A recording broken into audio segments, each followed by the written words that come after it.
Hi, thanks for joining me on another Bible talk. Now, this talk is called You're Not Alone. It's called You're Not Alone in Your Mistakes.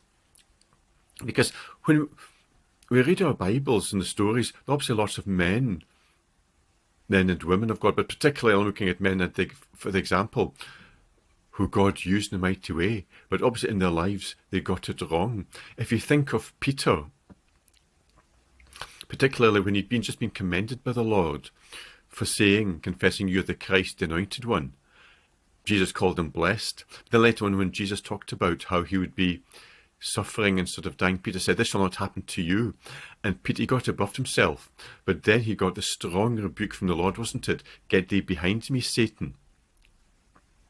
And it was probably in front of all the other, because I think he explained to the disciples, so probably the rebuke to Peter was in front of all the disciples. So he probably felt about 2 inches high.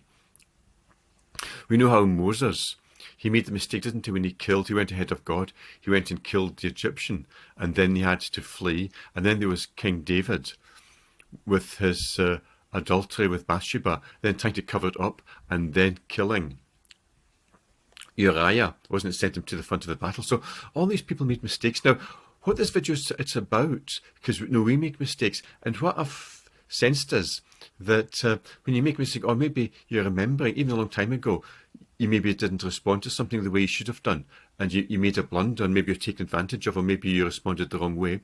And then the enemy, Satan, he likes to remind you of those mistakes. And then, I believe one thing Satan does, he makes you think, well, you're the only person who's made that mistake. It's only you that's gone wrong there. Everybody else has got that particular area right. So he tries to isolate you in your mistakes.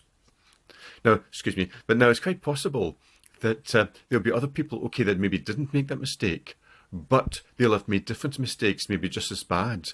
And then, of course, other people do make that mistake. So when we read in the Bible that people make mistakes, men and women of God, and God didn't write them off, and it's just part of us being weak and needing God. Let your mistakes drive you to God. So don't be put off by memories of things that have gone wrong. Yes, learn your lessons, but move on. Let those mistakes, maybe areas of weakness, let they drive you to God and drive you to prayer.